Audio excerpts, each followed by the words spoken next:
이스라엘의 아합 왕 제4년에 아사의 아들 여호사밧이 유다의 왕이 되니 여호사밧이 왕이 될 때에 나이가 35세라. 예루살렘에서 25년 동안 다스리니라. 그의 어머니 이름은 아수바라, 히리의 딸이더라. 여호사밧이 그의 아버지 아사의 모든 길로 행하며 돌이키지 아니하고 여호와 앞에서 정직히 행하였으나 산당은 폐하지 아니하였으므로 백성이 아직도 산당에서 제사를 드리며 분향하였더라. 여호사밧이 이스라엘의 왕과 더불어 화평하니라. 여호사밧의 남은 사적과 그가 부린 권세와 그가 어떻게 전쟁하였는지는 다 유다 왕 역대지략에 기록되지 아니하였느냐. 그가 그의 아버지 아사의 시대에 남아있던 남색하는 자들을 그 땅에서 쫓아내었더라. 그때에 에돔에는 왕이 없고 섭정왕이 있었더라. 여호사밧이 다시스의 선박을 제조하고 오빌로 금을 구하러 보내려 하였더니 그 배가 에시온 게벨에서 파선하였으므로 가지 못하게 되매 아합의 아들 아하시아가 여호사밧에게 이르되 내 종으로 당신의 종과 함께 배에 가게 하라 하나 여호사밧이 허락하지 아니하였더라.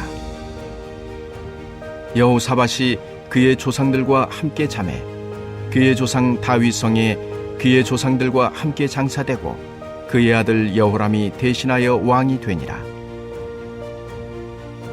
유다의 여호사밧 왕 제17년에 아합의 아들 아하시아가 사마리아에서 이스라엘의 왕이 되어 2년 동안 이스라엘을 다스리니라.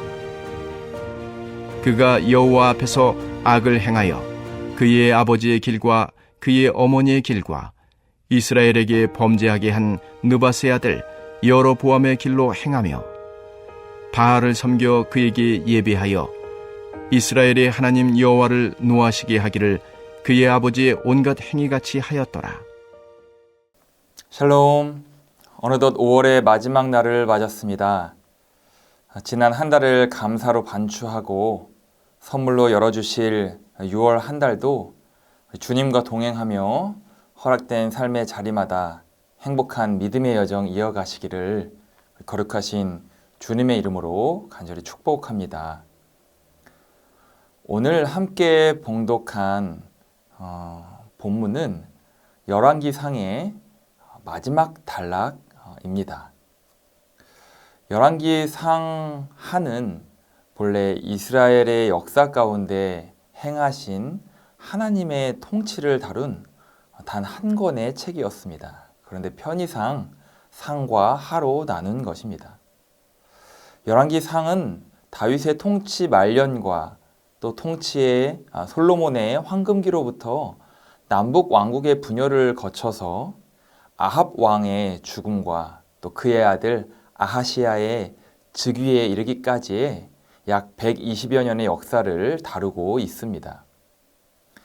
마치 조선 왕조실록처럼 이스라엘 역사 속 왕들의 이야기를 통해 여러 가지 교훈을 후대에 전해줍니다. 이처럼 성서는 이스라엘의 역사를 선별하여서 다루고 있지만 조선 왕조실록과 같은 일반 역사책과는 분명히 구별되는 차이점이 있습니다. 그것은 디모데 후서 3장 16절에서 17절에서 말씀하고 있는 것처럼 모든 성경은 하나님의 감동으로 된 것으로 교훈과 책망과 바르게 함과 의로 교육하기에 유익하니 이는 하나님의 사람으로 온전하게 하며 모든 선한 일을 행할 능력을 갖추게 하기 위함입니다. 바라기는 말씀으로 하루를 여는 모든 하나님의 아들, 딸들에게 성령께서 하늘의 큰 감동으로 교통하셔서 온전한 하나님의 사람들로서 할 수 있는 대로 이 땅에서 선한 일들 잘 감당하며 부르신 곳에서 오늘도 하나님 나라 일구어 가시기를 소망합니다. 저마다 인생에서 중요하게 여기는 가치가 다르겠지만 특별히 그리스도인에게 가장 중요한 것 두 가지가 있습니다. 먼저는 예수를 그리스도로 고백함으로써 하나님의 자녀로 거듭나는 것이고, 다음은 거듭난 후에 하나님의 사람다운 삶을 살아내는 것입니다. 이를 위해서 가장 먼저 필요한 것이 회개, 곧 현재 우리 교회에서 진행 중인 예배자 학교의 주제이기도 한 슈브입니다. 내게 주어진 인생이니 내 뜻대로 내 마음대로 빠르게 변화하는 이 현대사회의 속도에 뒤처지지 않기 위해서 그저 바쁘게만 달려가던 길에서 완전히 유턴하여 하나님께로 돌이켜서 하나님께 시선을 두고 살겠노라 결단하는 것이 바로 회개, 슈브입니다. 완전하신 하나님을 신뢰하는 믿음 안에서의 온전한 인생을 위한 방향 전환이죠. 그래서 회개한 삶은 모태로부터 믿음의 유산으로 이어진 신앙인이든 아니면 어떤 사건을 통해 한 가문의 아브라함으로 부르심을 받아서 하나님께로 돌이킨 신앙인이든 모두 하나님께 시선을 두고 세상을 치유하며 우리의 구주 되신 예수님을 따라 걷기로 결심한 삶입니다.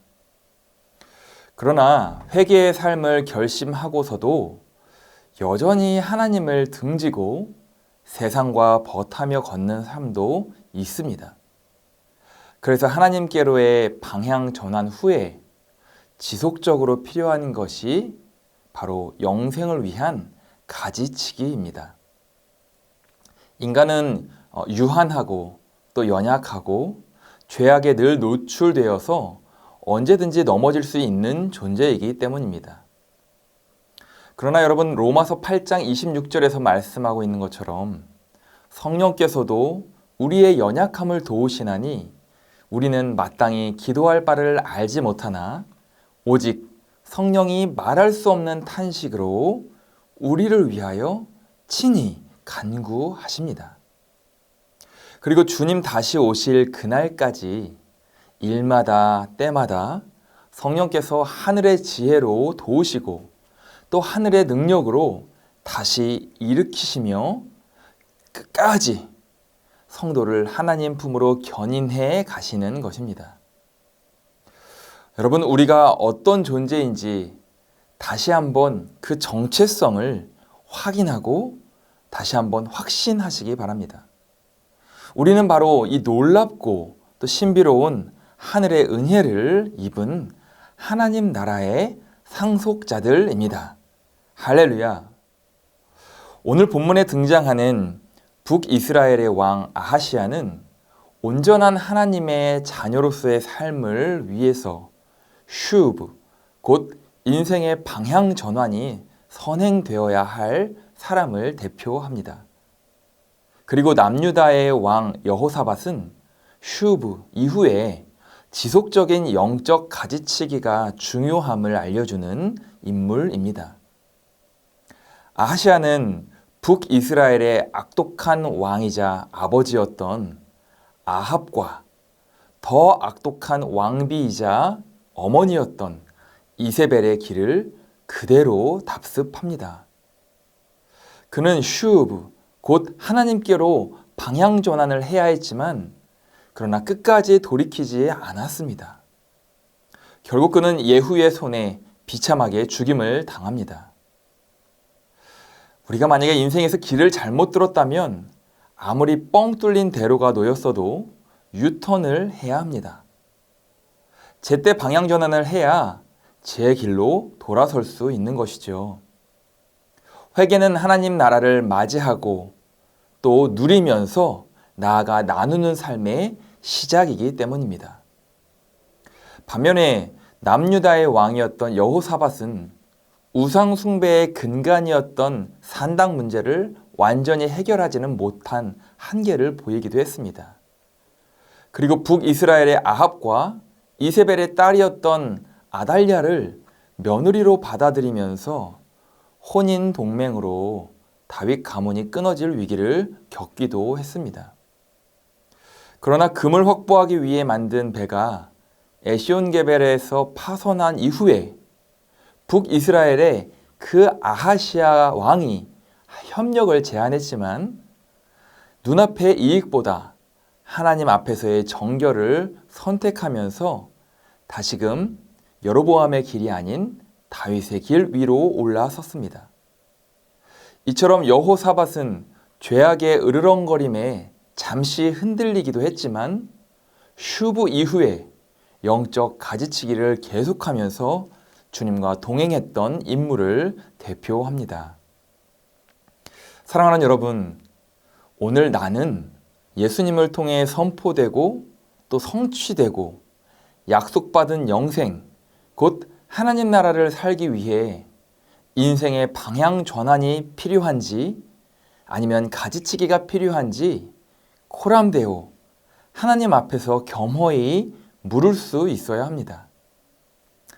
매 순간 민감하게 깨어서 함께 걷는 하나님의 사람들을 통해 말씀하시고 또 보여주시고 또 깨닫게 하시는 하나님의 일하심 안에서 세밀한 하나님의 음성에 오늘도 귀 기울일 수 있어야 합니다. 출퇴근길 라디오를 통해 하나님은 말씀하실 수도, 그리고 내가 가장 사랑하는 사람을 통해서 말씀하실 수도, 심지어 나를 가장 아프게 하는 사람을 통해 때로는 말씀하실 수도 있습니다.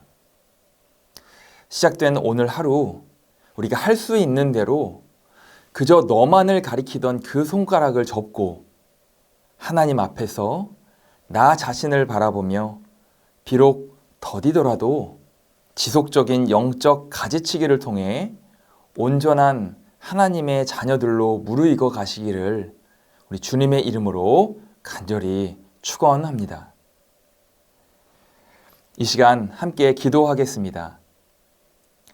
하나님께 등진 나만의 인생길에서 하나님께로 돌이킨 주님과 동행하는 영생길을 걷게 하시고 끝까지 그 길 걷기 위해 성령의 도우심으로 영적 가지치기를 계속하여서 성숙한 그리스도인으로 이 땅 살게 하여 주옵소서.